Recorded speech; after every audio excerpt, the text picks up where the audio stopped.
Welcome, everyone. My name is Rabbi Yonah Berman, and on behalf of Yeshivat Chovevei Torah here in New York City, and our 36 institutional and congregational and school partners throughout the United States and around the world, it's an honor to welcome you all today. I'll ask that everyone please remain muted throughout this call. As well, just so you know, the chat feature has been set up so that you can chat with the hosts of the program, but not with everyone else. So if you need something directly from us, please do let us know directly. You will not be able to chat with everyone else. The program is being closed captioned and has live American Sign Language ASL interpretation. If you'd like to take advantage of these features, you can use the interpretation or closed caption buttons at the bottom of your screen. I thank Mark and Matisse Aronson for their assistance in bringing this program to us and to as many people as possible through these accessibility features. I do want to thank all of our partners who are here with us. We'll flash them on the screen later on, but just so you're aware, this program came together very, very quickly. And I think their participation, their immediate response speaks to the sense of the necessity of this moment and the difficulty of this moment. On my way here today, just walking from my home a few blocks away from our yeshiva here in New York City, I bumped into former Chavirat Knesset, a former member of the Knesset, Michal Kotler-Wunsch, who is an Israeli envoy for anti-Semitism, who came to the United States a few days ago. She's an old friend, and she said to me that she has 3 children in the army. She described to me how difficult it was for her to leave Israel, but how much she felt the necessity to do so. When we said goodbye to each other, I said to her, Anachnu itchem, we are with you. And she looked at me and says, you're not with us. We're all together. And that change of language from us feeling distant, separate in some way, to understanding that we really are all in this together, and that therefore we have to feel something, we have to pray, we have to do something.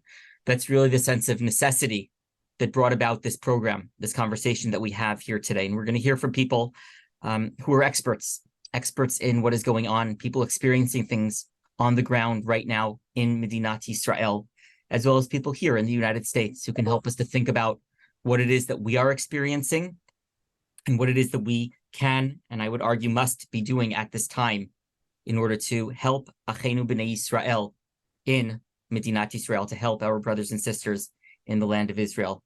As I said, Birkat HaTorah, the blessing of Torah study that we say every single morning as we start our days, I was thinking about the idea of Elu Dvarim She'ein Lahem Shi'ur, those things that have no quantity associated with them. There's always more that we can do. I thought about the fact that the pain that many of us experienced just 180 or so hours ago, just 8 days ago, as we started to learn of what was going on in Israel, there was a sense of Ein Lazeh Shi'ur. There is no quantity to this. It is so much, the pain, the suffering, the death, the destruction. And so moving from that to thinking about the amazing amount of action that we have seen over the past 180 or so hours, obviously soldiers and others fighting right now, but also just in general, the sense that each of us in our own way is doing so much to try to assist, to try to help, to try to make the difference that we can is so powerful right now. So I want to thank everyone for being here. And I want to encourage us to open our hearts, to pray together, to feel something together, and to act together. The first person we're going to hear from is Rabbi Mishael Tzion. Rav Mish is an old friend of mine, a musmach, an alumnus of YCT Rabbinical School. He, among other titles that he has, is the founder of the Klausner Minyan, which is a minyan in Talpiot in Jerusalem. He's involved with Hartman, with Bronfman, with the Mandel Leadership Institute, and was a founder of YCT's Rikma program in Israel. YCT has 65 rabbinic alumni in Israel now, 50 of whom are Israeli rabbanim and rabbaniyot, who spoke so much in the past few days about their experiences, seeing their selfies, serving in tanks and in other places, and knowing that so much of their work is our work from a distance. Before Rav Mish begins, I'll invite Rabbi Dov Linzer, YCT's president and Rosh HaYeshiva, to offer a few quick comments, and then Mish will turn things straight over to you. Rabbi Linzer, if you could unmute yourself, you are welcome to begin speaking. Thank you. Obviously, this is a time of such tremendous tragedy and trauma, and what we do as a people is that we come together. And it is so important for me, for Chove, for all of us to be bringing together all of our Chove communities and with our partner organizations, all of our communities, broader communities, and to hold each other, support each other at this time. I want to just I want to share a thought that I wrote, a message I sent out on Monday. I just feel that as we read Parshat Bereshit and the world of primordial chaos and light coming into the world, we feel so many people have said that, that it's a completely different world than it was before last week. It's a world that has seemed to have returned to this chaos and darkness, and we need that Vayhi Or, we need that light, that light of faith to bring into this world. And to just read some of the words that I wrote, which I just feel still speak so importantly to what we're all experiencing. I wrote, "We are devastated beyond words, but we are not defeated. As a people who believe in God, in Torah, in Jewish peoplehood, and in the state of Israel, we respond with faith, with courage, and with sacrifice, with unity, and with resolve. Beloved is the human being who was created in the divine image," our rabbis teach us in Pirkei Avot. "It is a sign of even greater love that it was made known to him that he was created in that image. As it says, in the image of God, God created the human." When people know that they are created in the image of God, they value and treasure life. When they choose not to know this, they slaughter innocent people, men and women, young and old, in their homes at a music festival. This is what brought about the destruction of the world at the time of the flood, for the world was filled with Hamas, violence, before them. Israel will defend herself and her people with all measures necessary, and we, wherever we are around the world, will respond to the enemy's nihilism by coming together in an affirmation of everything we believe in community and hope, in prayer and in support.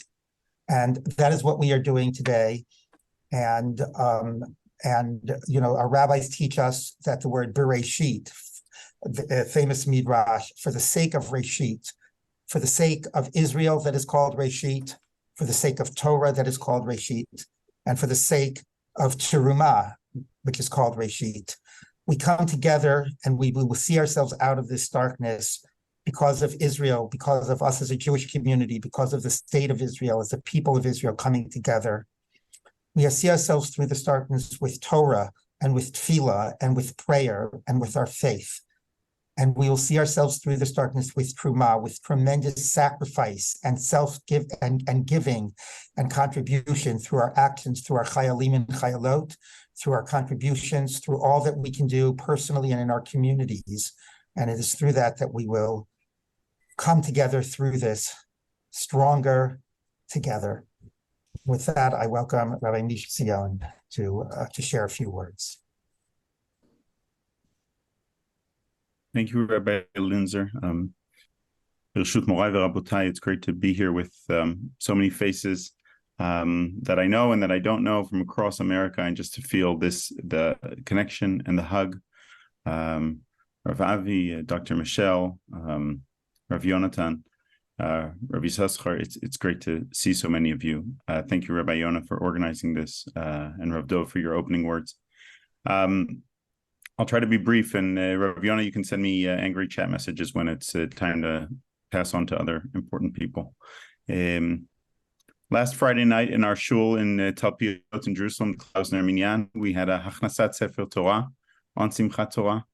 A wonderful family, the Maoz family, brought their Sefer Torah that their grandfather had written in Caulfield, Melbourne, Australia, in memory of his family that was shot and murdered in Kosovo in 1941, 2 days after Simchat Torah.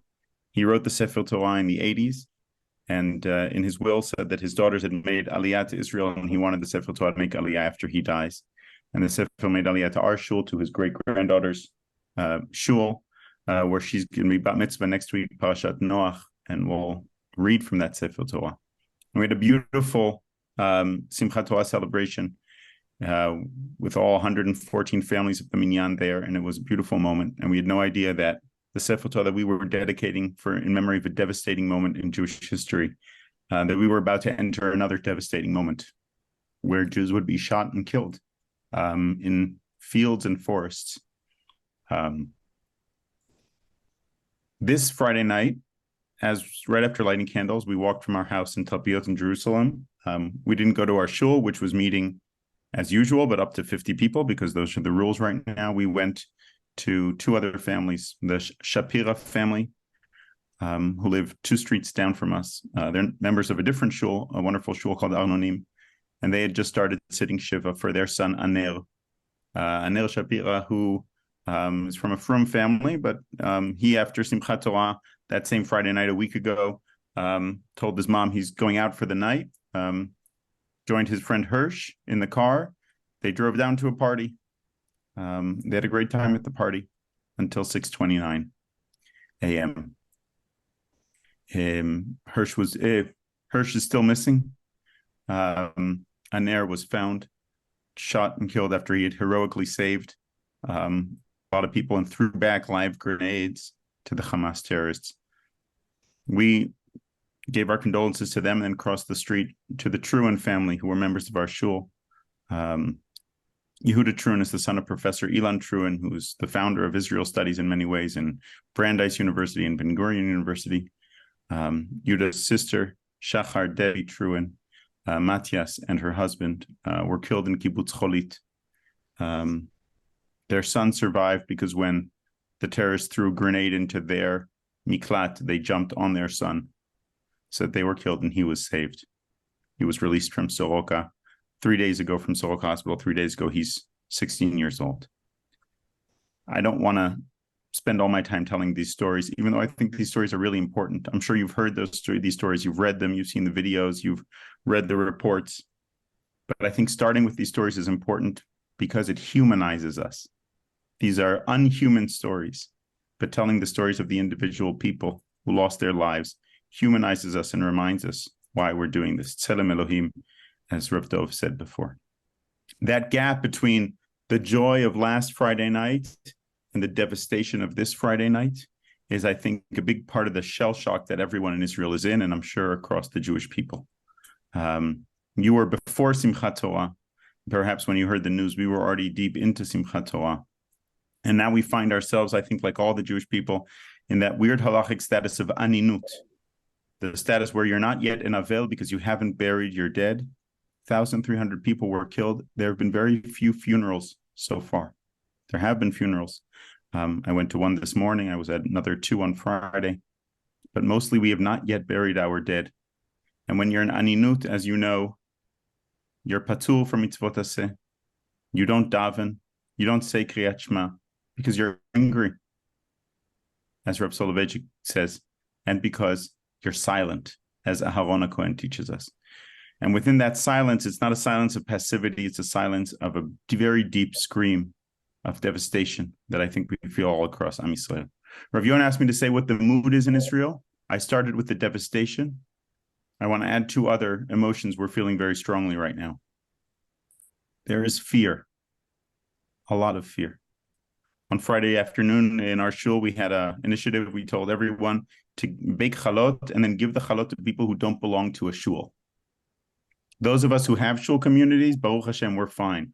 Those of us who live in yeshuvim or moshavim and have a strong community, like I was taught at Chovevei Torah to build, we're in better shape. Those who don't have tight-knit communities right now in Israel are in even worse shape. There is fear, and our own neighbors were afraid to open the door to our house. We live in a very quiet neighborhood of Jerusalem and Talpiot. There's fear and there's lack of trust in the institutions of the state and even in the Israeli army. That's a sad statement I never thought I had to say, but I'm being honest with you. I think that fear and that lack of trust are getting better every day, but they are a big part of what's going on now in Israel. And finally, there's devastation, there's fear and lack of trust, but there's also solidarity and mobilization.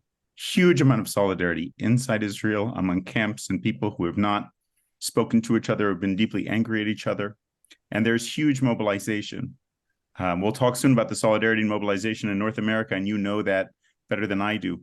But the solidarity and mobilization in Israel is so heartwarming, so empowering, and we need those energies to counter the devastation and the fear and lack of trust. Not because those earlier things aren't real, but because that's what's gonna help us come out of that. So we are now in Aninut, and we need to move into Avilut. We need to bury our dead and mourn them, and slowly create a strong home front. Rav Yonah also asked me, what can American Jews do in this moment? And I want to say, first of all, I want to just teach you 3 Hebrew words that you probably already know: chazit, oref, and bait. Chazit in Hebrew is the front. Chazit means the face, what you can see. And we are very concerned about the front. Our soldiers, our miluimnikim, a third of my shul is currently in miluim. We're concerned about the front. And there are going to be all the analysis and the news all the time, what's happening in the front in Gaza, the front that's developing on the border with Lebanon, and the information front, which all of you are a big part of. But the other word is the word oref. Oref in Hebrew means the back of the neck. And that's the word that we use for home front, what's happening at home. That isn't discussed in the news. It's not there for analysis of all kinds of smart pundits and so on. We need you to help us with the home front, with the oref. We need to strengthen the home front because it looks like this is going to be a long war. And we need your help in that. We need to become what I think we've always been, Am Kshe Oref. The people with a strong oref, with a strong home front. Not as a disparaging thing that Moshe says about us, Moshe Rabbeinu says about us, but as a shevach, as something, a point of pride. 3 short ideas before I pass it back. What else can American Jews do? The first one, you know, and you've probably been doing this, and Rav Avi has been the big teacher to me and to all of us in this: solidarity, solidarity, solidarity. The tagline of Channel 2 News, N12, if you've been following, on all podcasts has been Beyachad Nenatzeach. They're saying that to all Israelis. I say that to Israelis and to Jews across the world. Beyachad Nenatzeach. And at the same time, just like the halacha says, when you go to a shiva, ha'avel poteach rishon. When you walk into a shiva, you stay silent as a guest, and you wait for the avel to say and to open up and to set the mood and set the tone. So be aware and be attentive to your Israeli friends and invite them to set the tone and listen to them. Call them up in Nichumei Avelim and let them set the tone of where the conversation is. Finally, and I'm not much of a strategist, but I'll say that it seems that very clearly we are in a new game with a new enemy in a new war. This isn't the second Intifada. This isn't the second Lebanon war. This isn't the 90s and the buses blowing up. This is a new Hamas that the Israeli military intelligence did not understand and see. And so therefore the world is still playing by the old playbook. Thankfully, the American president is playing by a new playbook. Hopefully the Israeli army will be playing by a new playbook. We need American Jews to play by the new playbook. And when our counterparts are still playing by the old playbook, whether it's university presidents or community leaders or other Jewish communities or the media, we need to help them understand this is a new playbook. For a new playbook, we need to build new coalitions, new connections. And the people who have been reaching out to you and who've been hearing other things and understanding Israel differently, instead of being angry at them that only now they understand, just bring them on and make those connections as strong as possible. What kind of help can you send? Don't stop at vests and socks, and don't give it all now. Wait. Whenever you want to give money to Israel, as a congregant of mine told me this morning, tell them, don't give it yet. Put it in a fund. Wait. We're going to need this money later. We're going to need it in a month. We're going to need it more in 2 months. We're going to need it even more in 3 months. That doesn't mean not to do things. It just means you can help us, as Americans often help Israelis, not to do everything all at once, but to do things strategically and smartly. Finally, be creative with the solutions you can think of. You might think of a small solution that might be really creative. For example, you might yourself or have friends who have empty apartments in Israel. That apartment in Rechavia or Netanya or Modi'in, where you visit 2 or 3 times a year, and at the moment it's sitting empty. Don't let it sit empty. Let families from the south go and stay there. Chas v'shalom, and families from the north, already some of them need places to stay. Open them up. If you know friends who were so happy to tell you that they bought an apartment in Eretz HaKodesh, make sure that house is not empty. If it's not filled with you visiting it, Be'ezrat Hashem soon, then make sure that in the meantime someone else is using it. Hopefully, we will move from devastation and from fear and lack of trust to solidarity and mobilization. Your solidarity and your mobilization is helping us move even stronger into solidarity and mobilization here Be'am Yisrael. And hopefully in the Chazit, in the Oref, and in the Bait, we will be able to be an Am Kshe Oref, Ve'am Shemenatzech B'Chazit. Thank you very much. Rav Mish, thank you so much. I invite people to react with applause. There's a reactions button at the bottom, or anything else that you feel is appropriate. So much to reflect on, and we'll have a follow-up email where we'll have the opportunity to reflect on some of the points that everyone is making. Before we move on to our next speaker, who will be Rabbi Yonatan Cohen, I just want to share and show everyone the amazing list of partners, and thank all of our partner organizations who have joined us in this call, and so many individuals. But just to say that it's not simple, that in just a few hours, so many organizations chose to come together. I see synagogues in every, really just across the United States, in every time zone in the United States, and as far away as Australia, organizations in Israel. It's really amazing. And this is something which, please God, even after this immediate crisis goes away, something that we can continue to learn from. How is it that we find that sense of achdut that Rav Mish was speaking about, not just in times of tragedy, but in times of joy, in times of victory and wonder as well. And so I invite us to feel that sense of bracha, of the achdut, of the unity of this moment. For many of us in the United States, I should say, one of the hardest parts is feeling far away. And then there are moments when something happens that make things feel closer.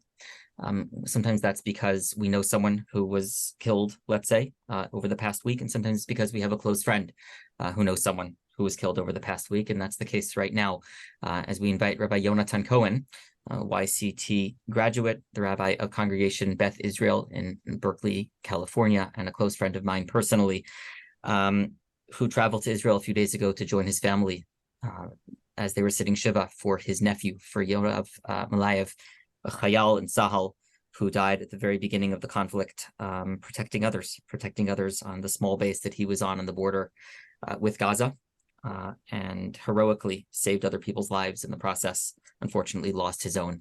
Rav Yonatan, if you're there, I'll ask you to please unmute yourself, and we'll spotlight you, and you can share how things are going for you at the moment. And we offer our condolences to you. Min hashamayim tinuchanu. We can't hear you. Thank you, Rav Yona. Yeshut Rabotai, and with honor to my esteemed teachers who are here and many dear friends who are on this call. This morning, my sister's family got up from Shiva after the hardest week of their entire life, and mine as well. And there are many concentric circles of trauma, and I'm close to it, but I'm far from the heart of this trauma. My beloved nephew, Yoav Malayev, my sister's firstborn son, my parents' oldest grandson, was a Katzin Toran, the officer in charge at the Zikin base, which is right at the north of the northern tip of the Gaza Strip. On Shabbat morning, based on some very confusing reports, he had a feeling that something was not going right. And at that very moment, he decided to gather all the troops that were there. Yoav is 19 years old. The rest of the soldiers are 18 years old. And he decides that to send the majority of the soldiers, it's a very small unit at that particular base, into the Hamal, into a safety room, and to take 2 soldiers with him to the gate of the base to see what was happening. He also knew that there was one one soldier at the gate who was fairly new to the army, a new recruit. And when they arrived to the gate, they were engaged in combat with, we don't know exactly, but about 10 to 15 terrorists, Hamas terrorists. The soldier that was at the gate was in a state of complete shock and panic.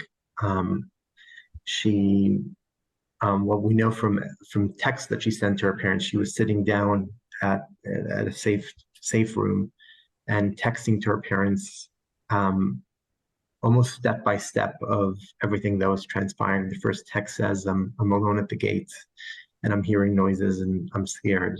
And then the next text says, the officer in charge, Yoav, is here with 2 other soldiers. And then it says, they're attacking us.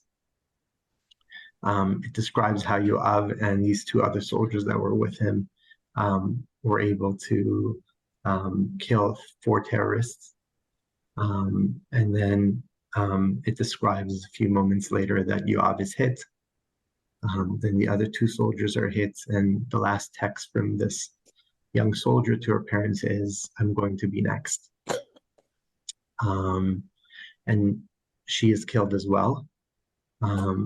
But what we find out later is that they bought enough time that everyone else at the base, their lives were saved. And that if there was a plan to go into this kibbutz zikim, which is about a 2-minute distance from the army base, that plan does not go into execution, and the terrorists don't go into that base. On Shabbat morning, when the war broke out, Yoav reaches out to my sister and my brother-in-law, and I don't hear from him from that moment on. I would say that Yoav is one story of more than 250 soldiers at this point that have lost their lives in the past week. But among those soldiers and among the many civilians who were martyred this past week, we feel a sliver of gratitude. We were able to bury Yoav 2 days after he was killed. We have his body. We know his story. It has a beginning, middle, and end, not an end that we want, but an end that seems to be deeply consistent with the values that his parents embody.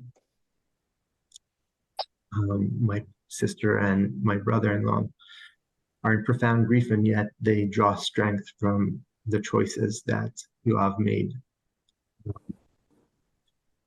in these final moments.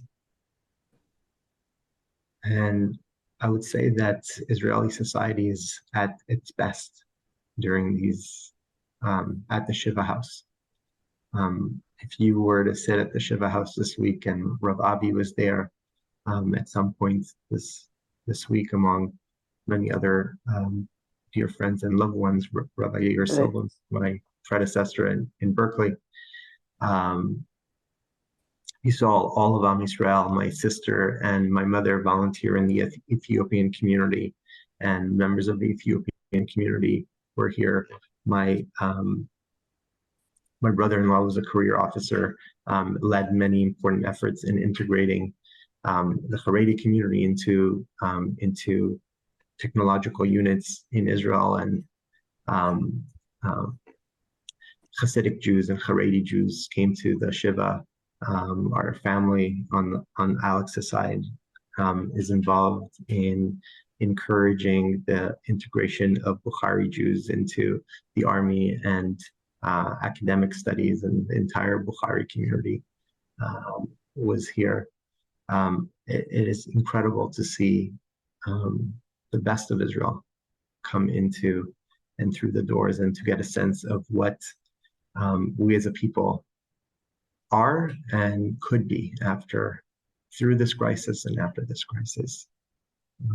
And we say that we can't draw comfort about Yoav's death, but there are things that ground us and give us meaning and purpose, and certainly that is one of them.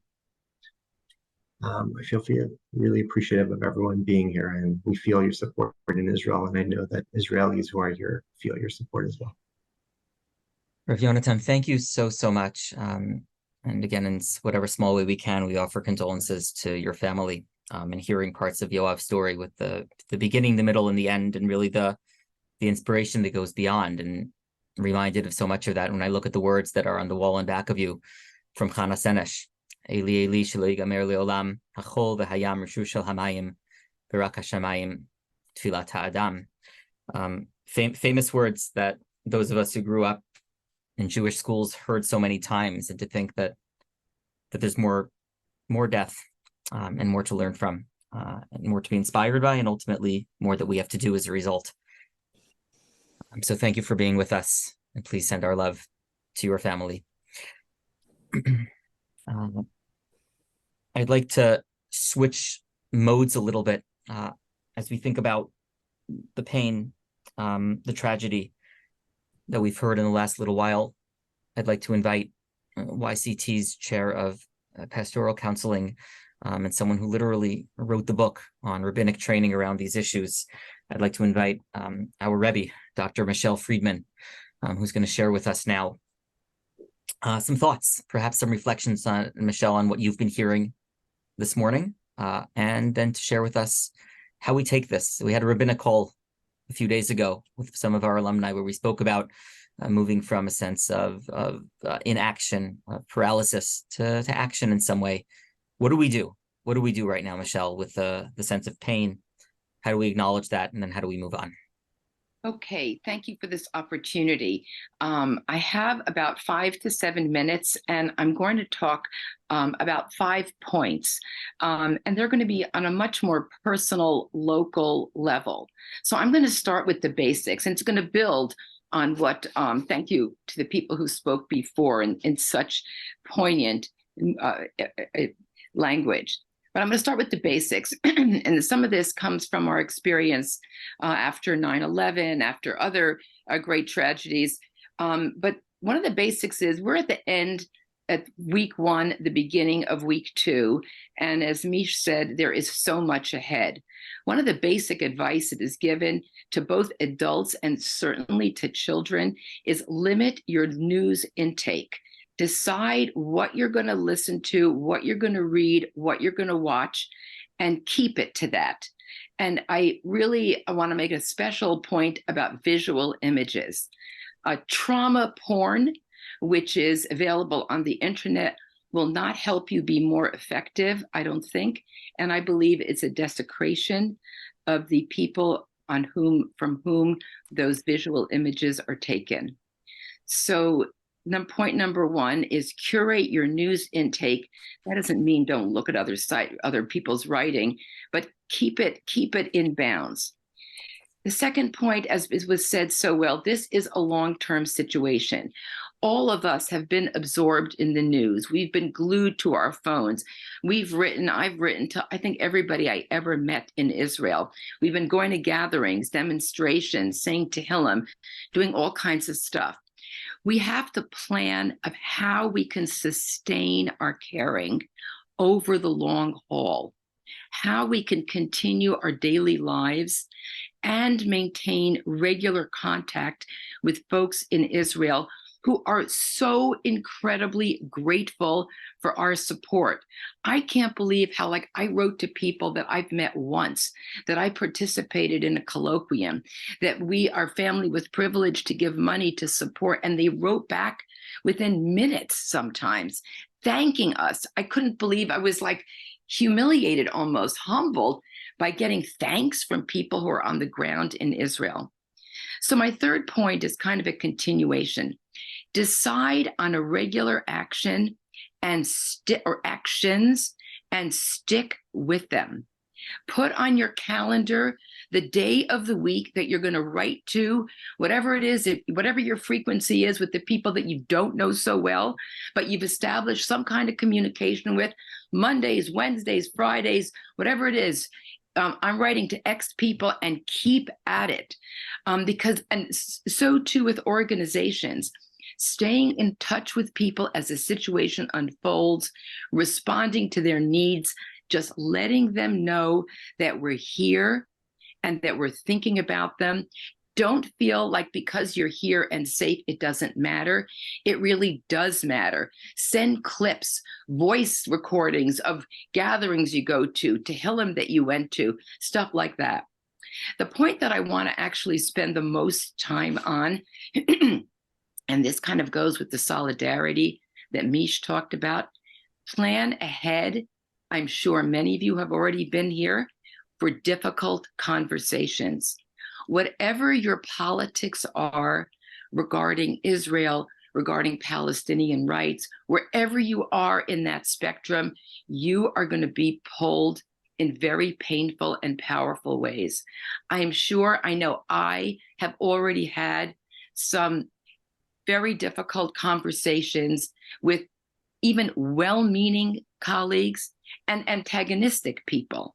And whether it's about making equivalencies, about suffering, about the pogrom, about the opposite, about racist, Islamophobic comments, we are all going to hear it. And as the war progresses, it's going to get louder and worse. And for conversations with people that you care about, who could be the person in the street, it could be a relative, it could be a work colleague, the people that you want to have a conversation with and want to further, there are endless number of websites that can guide you. And I encourage everybody to Google difficult conversations. I could go over that here, but we don't have the time. The basic principles seem really simple. We know them.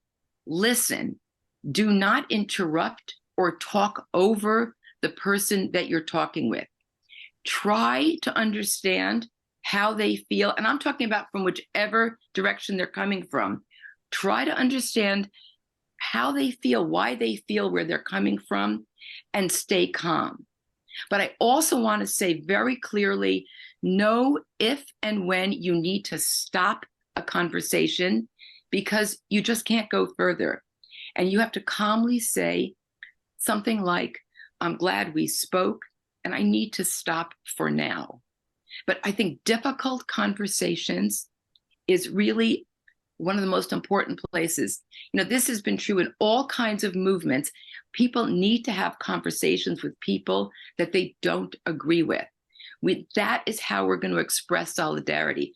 Talking in an echo chamber of the people we know and already agree with supports us and maybe gives us the strength to go out there and have difficult conversations. I have, people in my office, 22-year-old kid on her first job. She's the only committed Jew in the place. She came to her session with a gym bag in hand because she had to go to an outing, with her firm. And she was like completely confused how to be. Now that's, that may be a kind of mild thing, but having really painful conversations and knowing how to stick with it is really what I'm talking about. The last point that I want to make is you got to enjoy daily life. There are many weddings today. There were bar and bat mitzvahs yesterday. There is birthday parties for little kids. We have concert tickets. There are plays going on in Israel. We need to go on with daily life in order to be effective. That doesn't mean that we forget what's going on or that we have to have vast pains of guilt because we actually laughed at a joke or felt simcha for a chatan and kala. But we need to use that energy, that positive life force, to help propel us onward into action. I just want to close with saying what we all know. This is not ending soon. This is going to get deeper and longer. And we need to all figure out ways how to sustain ourselves so we can help others. Thank you for the opportunity to speak. Thank you so much, Dr. Friedman. And I just want to describe to everyone, the sense of YCT's actions at this moment. First of all, people have been asking for bullets on what you just shared right now, some follow-up points. I'll be sure to send an email by tomorrow to everyone who signed up for this call to be able to share some opportunities with everyone. That will also include some of the things that our friend Myra Clark-Siegel, who's going to be speaking next, that she'll share with everyone. YCT, our Beit Midrash, we have a whiteboard. We filled it up with names of people who people know who are serving in Sahel right now, people who are missing. I want to acknowledge that on this call, we have 3 YCT staff members, 1 in Israel, 2 here in the United States, who have relatives who are currently serving in Sahel. We've been collecting funds, and I'll send a link around later as well, for our alumni in Israel who are on the ground doing this work. We have alumni who are serving in Sahel. One of our alumni, Rabbi Aryeh Leifert, normally serves as a tour guide, bringing people around to our holy sites in Eretz Yisrael. And today he's spending his day and every day driving north, south, everywhere where there are needs for people to be moved around, for supplies to be moved around. That's what he's doing. And we're helping support his and other people's efforts. And we're going to be sending our students beginning about next week in small groups in order to spend time with Rabbi Avi Weiss, with Rabbi Mike Schultz, who's also on this call. Rav Mike is a chaplain at Rambam Hospital in Haifa, doing holy work, joining together with him, learning in this time, and really providing our rabbinic presence, our rabbinic experience to those who need it most, to those who need community, as Rav Mish described a few minutes ago. We only have a few minutes left for our call. I want to ask Myra Clark-Siegel to please join us, and there she is. Myra is the director of AJC in Westchester and Fairfield, north of New York City. Myra and I have gotten to know each other over the past few days, but it is very clear that we share a passion for Klal Yisrael, a love for the state of Israel and the land of Israel, and an understanding, as AJC has been doing for over a century now, that there is work to be done. There is meaningful action that can be taken that is effective at changing and making this world a better place, and in this case specifically, making the condition of our people, Am Yisrael, better than it would be otherwise. And so, Myra, I want to ask you, in the 5 minutes or so that we have right now, could you share with us, please, just maybe a word about yourself and what it is that we should, can, and must be doing right now? Thank you for being here. Thank you, Rabbi Berman. I want to take a moment, first of all. I am both American but Israeli as well. We moved to the United States 3 years ago during the middle of COVID. My daughter was in Sahel. I have 2 sons. One of my sons lost his madrich in Sofim, who was also a soldier who was killed. My daughter had 5 students from her high school in Israel and Jerusalem, from Boyer High School, who were killed. 2 of them are her friends. This is not 1 degree of separation anymore. Our community is 0 degrees of separation. And I want to take a moment and share our deep, deep horror and sorrow and solidarity with everyone in Israel. There is no question about that. We are no longer Ashkenazi, Sephardi. We are no longer on the left or on the right. We are no longer Democrat or Republican. We are no longer any of the divisions that our community has faced, in particular over the past year. We are no longer Haredi, Orthodox, Reform, Conservative, Reconstructionist, or even agnostic. We are Achdut. We are one Jewish community unified. What we were as a community on October 6th is not what we are as a community from October 7th on. We are united and we are unified. And that is critically important, that we continue that unity together. Because the attack, the despicable, long-planned, horrific, depraved terror attack by Hamas, by Islamic Jihad, and by others had 1 goal. And that goal is to kill and get rid of Israel, the Jewish people, and anyone who stands with Israel. Let's be very clear. These attacks were not only on Israel and on the Jewish people, but Hamas's depravity also killed 40 Muslims, Bedouin, Druze, all massacred by Hamas in the attack. Individuals from 42 countries have been killed, injured, or taken hostage to Gaza. So there is a moment here that each of us has a voice. And each of us has a role to stand up for Israel and for the Jewish people and for democracy, because this is nothing less than a targeted attack on all of the above. And as everyone has said already, it is going to get more difficult as the days go by. It has taken exactly 3 to 4 days for the narrative in the media and by some leaders to start to change. We have not even finished burying our dead. So now is the time to take action. And I want to take a couple minutes about that. First of all, thank God we are not helpless.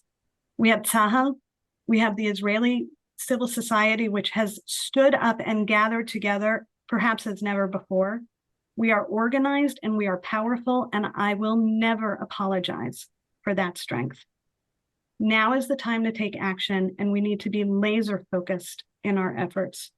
As Dr. Friedman said, we have to take care of ourselves while that enables us to then take care of what we need to do in terms of taking action.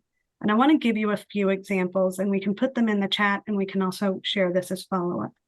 Every single person on this call has the ability to use your computer. You are doing that by being on this Zoom as it is. So there are certain things you can do, and certain things that we in the Jewish community and in the organized Jewish community and organizations are doing. Let me just say AJC, or American Jewish Committee, is the global advocacy organization for the Jewish people. We began it in 1906, and we are regional, we are national, and we are global, and we are the only organization. If you need information, concrete information, because there is already a campaign of misinformation and disinformation taking place, go to ajc.org. You will have all the information that you need, both in terms of information and how to take action. But we must be laser focused on our efforts. And I'll give you a few examples of what we have done and where you can be involved. Last week, in less than 12 hours, we organized in New York City and also in Washington, D.C. So where ambassadors are to the United Nations and where ambassadors are to the United States, diplomats, ambassadors to the UN, ambassadors to the United States, to gather in solidarity with Israel. In New York City, we gathered over 120 diplomats from 55 countries, all 27 European countries, and those ambassadors were there. The same in Washington, D.C. They stood and stand in solidarity with Israel. This is a world effort against Hamas and its depravity. On Friday, more than 110 Jewish organizations from more than 40 countries joined together in urging the United Nations and all governments to take swift action to secure the immediate and unconditional release of the estimated 200 hostages being held by Hamas after its terror massacre. It is incumbent upon Hamas to return our hostages safely, immediately, and whole. But each of you, beyond what we are doing as organizations, can take action. You can reach out to your members of Congress, to your state officials, to your local officials. Many of them have made public, strong statements. Thank them publicly. Get on Twitter, retweet, and post their positive statements. Continue to reach out to them, because as many people have already said, this is going to get much harder. We've already seen the narrative start to change. It's going to get worse. We need to be that much more unified, that much more laser focused on what we are doing. We are going to need to continue to remind people of the depravity of what Hamas did. They don't care who they attacked, who they injured, who they raped, who they killed, and who they took hostage. Continue to reach out to your government officials. We have sample letters that you can use. We need their support today, but as we go forward. For your students, your children, your grandchildren, your relatives who are at university or in high school or in middle school. First of all, ensure that they are reaching out to their administration to ensure that they are doing everything they can to keep Jewish students safe on campus. There are some universities that have put out important statements publicly about standing with Israel. That's important, and we need to keep them focused on this. This is not moral relativism. There is no and buts. There is the Hamas depravity, which is not only keeping our people hostage in Gaza, but they are keeping the Palestinian people hostage in Gaza. That is where the responsibility lies with Hamas. If you are active in a corporation or in the private sector, ensure that you are reaching out to the DEI task forces and committees and make sure that they are not engaging in moral relativism. Make sure that you have information. We can provide that. Media, call them out when they are not being factual, call them out publicly. So there are a few things that you can do to take action. It will take 30 seconds to use the link to contact federal, state, and local officials, urging them to stand with Israel and against Hamas terror. It will take you another 30 seconds to urge members to denounce Hamas terror and reaffirm Israel's right to defend itself. Show your support by updating your social media profile picture with our Stand With Israel graphic. And for parents, tomorrow at 8 p.m., AJC is holding an Advocacy Anywhere Zoom for parents on how to advocate for effective responses to the Israel-Hamas war with some of our experts, including my incredible colleague, Dr. Laura Shaw-Frank, who is our director at AJC of our Contemporary Jewish Life Department. And I want to say another thing about students for a moment. Whether they are in high school, whether they are on campus on universities, whether they are our online warriors, which they are active and they are engaged and they are standing with Israel, even on campuses where they are a minority or in difficult situations. But it's also important that we tell people never to put themselves in harm's way. Never. That's not worth it.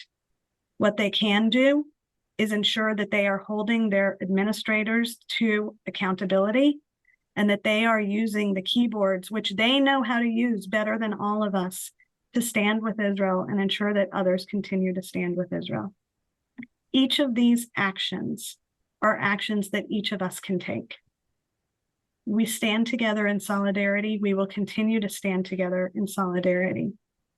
And we are here as an ongoing resource at ajc.org to help you stand with Israel. And I want to thank you all for joining us today and thank Rabbi Berman and everyone for bringing everybody together, because this is how we are going to stand with Israel. Myra, thank you so much. Before we hear from our final speaker from Rabbi Avi Weiss, I'd like to take a moment and offer a tefillah. And I acknowledge that we could list all of the names of the many people who've been taken captive. We'll share that with you later. We can list the many people who've been killed. We can list so many different things right now. And I just thought that we should take one prayer and say it together if we can. I'll ask everyone to remain muted, but I'm going to say this. This is the prayer that Rabbi Mervis, the Chief Rabbi of the Commonwealth, composed after the events a week ago. The English translation is on your screen as well. Avinu Shabashamayim Tzur Yisrael v'Goalo, Banu Lefanecha b'Tfilah v'Tachanunim, Tzmehim u'Shvurei Lev al Hamakot ha'Achzariot asher hukta Artzenu Akdosha v'Amcha Yisrael Bayom asher hafcha Chagenu le'Evel. Anu mitablim al ovdan me'ot anashim nashim v'taf asher nirtzchu b'Zadon u'mitpalalim al nafshotam. Avinu Malkeinu shlach refuah shlema le'alfei b'tzuei amecha. Avinu Malkeinu rachem al acheinu hashvuyim v'otzeim me'afela v'tzalmavet ligeula. Mosrotehem tefatach u'mimtzokotehem hatzileim v'ashiveim mehira l'chek mishpachotehem. Avinu Malkeinu hagen al mishpachot Yisrael me'imat mavet v'chazek chayalei tzva ha'agana l'Yisrael asher samim nafsham b'chapam patzbi'am likrat oivenu. Avinu Malkeinu asher biyadcha lev melachim v'sarim takein be'etzat tova milfanecha tzarei Yisrael lenetzach b'milchamtam kedei shehiyu toshaveha sha'ananim me'en machrid. Avinu Malkeinu pros sukat shlomecha al yoshvei artzecha kakatuv v'natati shalom ba'aretz u'chavtem ve'en machrid v'yishpati chaya ra'a min ha'aretz v'cherev lo ta'avor be'artzechem barchenu avinu b'vitchon v'shalva v'sim shalom amiti v'kayem al medinat Yisrael v'al kol yoshvei tevel artzecha oseh shalom b'mromav hu ya'aseh shalom aleinu v'al kol Yisrael v'imru amen. At this time, we invite YCT's founding president, Rabbi Avi Weiss, to speak with us. He's joining us tonight from Efrat, from Israel. I've learned a lot from Ravi over the years about what it means to go in times of need. I've watched him. I spent time with him in 2006 during the Second Lebanon War. And tonight we have the opportunity to hear from Ravi, to hear his thoughts, to hear his Torah at the end of our time together today. Hi, Ravi. Thank you for being with us. Shalom, Reb Yonah, and thank you. Please join me. Al kol le, al kol le, shmo keli hatov, al ha-dvash v'al ha-oket, al hamar ve'hamatok, al nata ko natuam, al tishkach et ha-tikva, hashiveni ve'ashuvam el ha'aretz ha'tovam. Ravi, before Yes. just one quick point, a program point. We only have a few minutes left, and our ASL interpreter, Rivka, has to finish on time. So I want to thank her for being here and let people know, if they're following with the ASL, that unfortunately we will share your words afterwards with captions in a video that'll come out shortly. But just in the meantime, that the ASL interpretation will be concluding any moment. So thank you all, those of you who are following on the ASL. Thank you so much for the whole concept of captioning, so everyone be involved. Images, there are so many images. Rav Mish, Rav Yonah reflected many of these images, and Michelle so poignantly spoke about how, from a psychological perspective, we can long-term deal with a challenge that arguably could be one of the greatest challenges Medinat Israel has ever faced. And to hear the leadership of the American Jewish Committee, kol hakavod. I am amongst the many rabbis and laypersons born during the Shoah, or in my case, at the tail end of the Shoah. We grew up as never again Jews. And at barricades all around the world, we said, never again could this occur. But when hearing what was unfolding last Shabbat, a week ago Shabbat, about the rapes and the decapitations and the burnings, and a video that I saw just today about how Hamas is abducting and trying to brainwash our little children, Jewish children, I wondered, never again? Is it happening again? Is it again? Is it again? But stepping back, Chevra, it's never again. It's never again because of the response. And it's not only because of the holy men and women in Tzva Haganah Yisrael, Adonai Yishmor, I would say to every chayal, Tzecha uvoacha, Tzetech uvoech, Me'ata v'yad olam, go in peace, come in peace. Of course, that's the difference. We're no longer powerless. It's easier to be ethical when one is powerless. Today, with God's help, we have power, but it's an ethics of power. It's a Torah HaNeshek that the world can learn from Tzva Haganah Yisrael. But it's never again because of you. So many of you, all of you, on this Zoom. And here, I especially speak to YCT, Yeshivat Maharat, students who are my teachers, for whom I stand up for the IRF, for Torah Chaim, and broader if there are people from Hadar, from Yeshiva University. There's a large group that is on from other denominations, conservative or reform.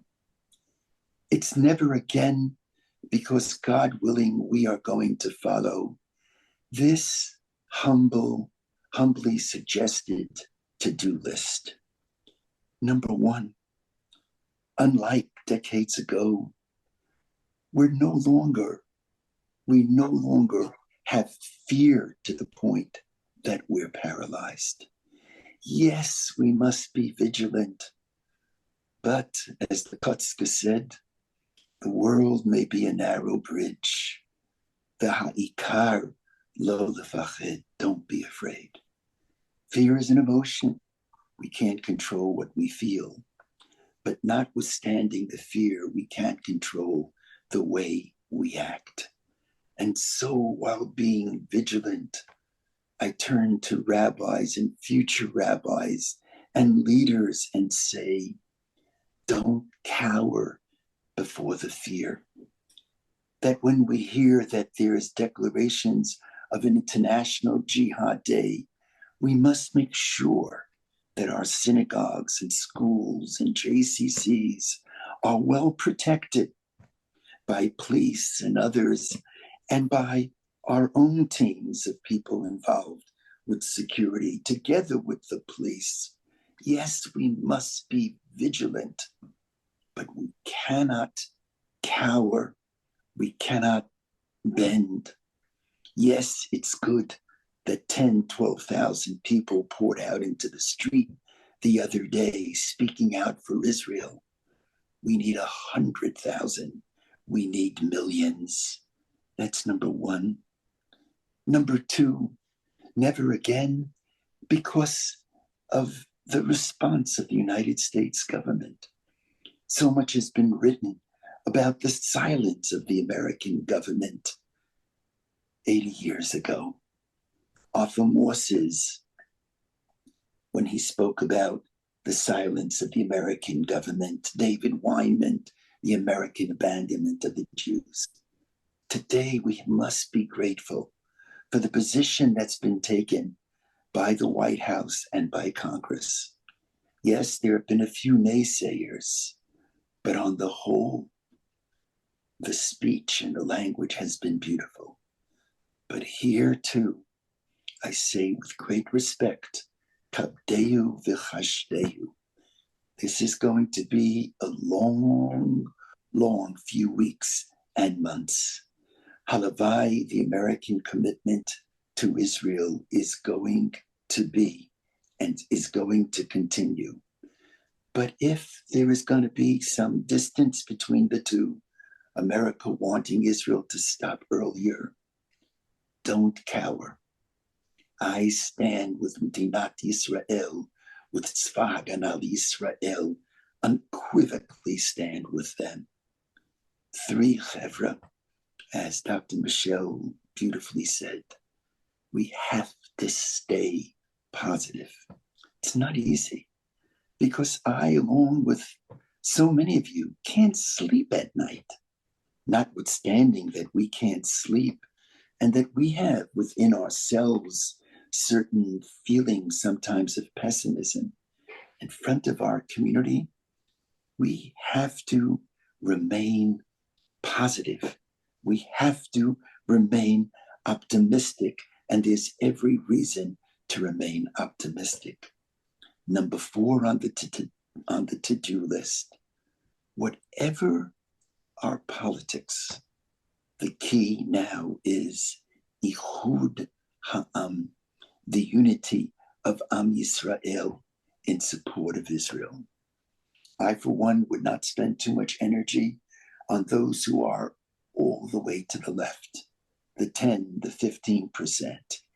I would spend time on those in the center, those who are really with Am Yisrael and Medinat Israel. Our politics must be Achdut Yisrael, Avat Yisrael. That is overall. And the test of our love is how we love not only when we disagree, but now is the time to love. It's not how we love when we agree, but how we love when we disagree. Whatever our politics, don't get into it from the pulpits. Now is the time for Achdut Israel.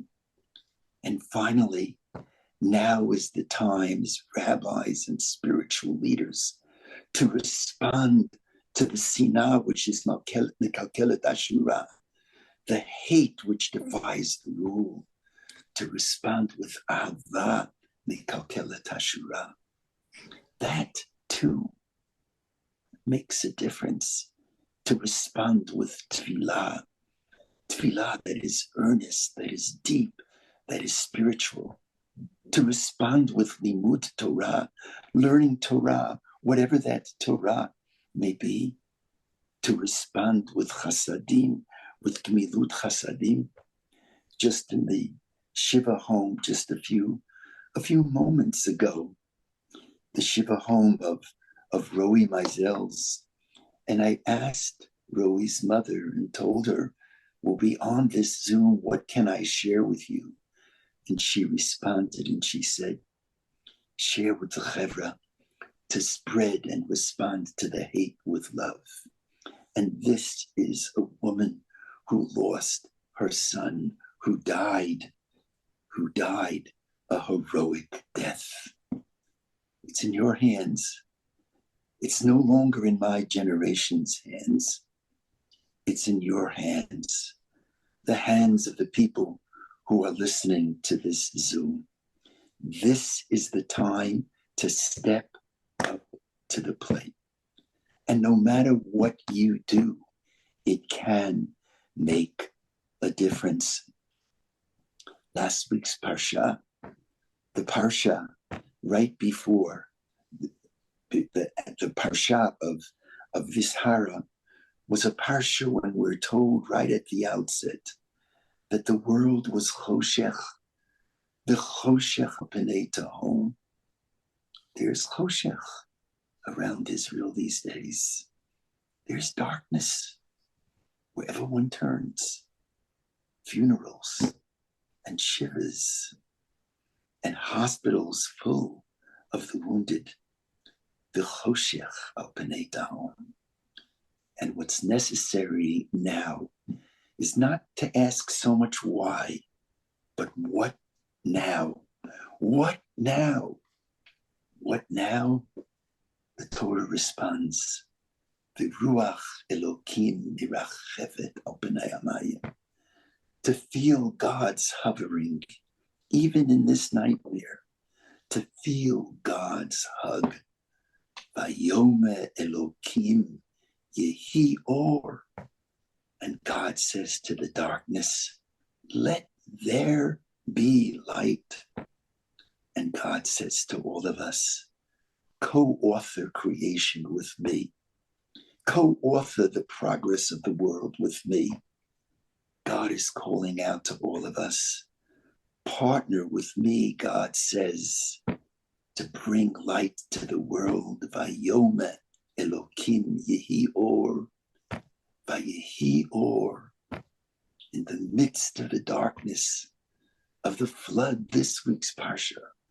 Zohar taseh lateva. Let there be light, Zoharayim. Not the light of a diamond where we can only see ourselves a reflection, but the light of a window where we could see what's happening outside of ourselves. I can tell you, having visited army bases, the soldiers are so uplifted when they hear that we care. If you can, come to Israel for a few days. When you'll return, you'll be able to speak as a leader, much more spiritually, much more powerfully. call people in Israel every day, ask them how they're doing. It can make, and it will make, a tremendous Elohim, a tremendous difference. So for a moment, let's feel the Merachefet. Let's feel God hovering. For a moment, let's resolve with God to declare, Vayome Elohim Yehi Or, and let there be light. Join me together. The words are so poignant. Al Advash V'al Ha'oketz, Al Hamar V'Ha'matok, Al Biteinu Hatinoket, Shmor Keli Hatov, Al Ha'esh Hamivueret, Al Hamayim Hazakim, Al Ha'ish Hashav Habaita Min HaMecha. Kim, join me. I'll call Eileh. I'll call Eileh. Shmar Navi Keli Hatov, Al Hadvash V'al Ha'oketz, Al Hamar V'Ha'matok, Al Nata Ako Natu, Al Tishkach Et HaTikva,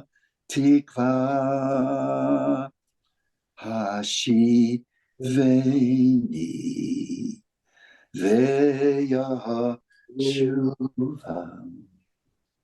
El Haaretz HaTorah.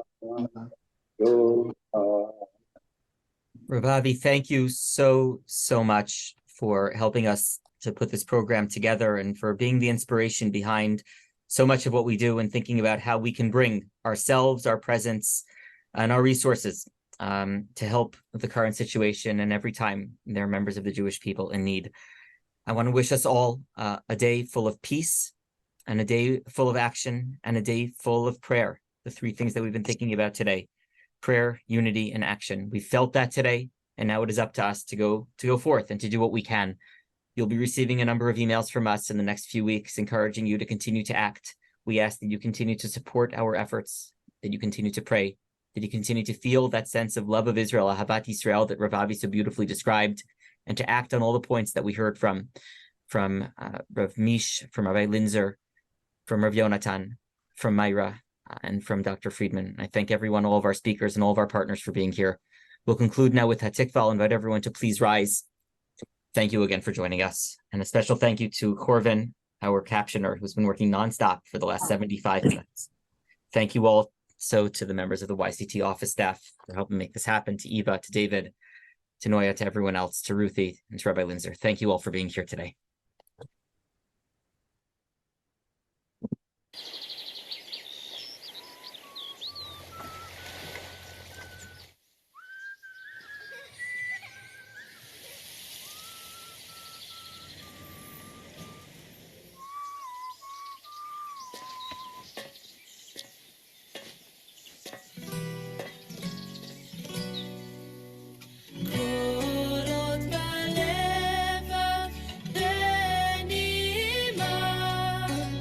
נפש יהודי הומייה ותן מזרח קדימה עין לציון צופיה עוד לא אבדה תקוותנו התקווה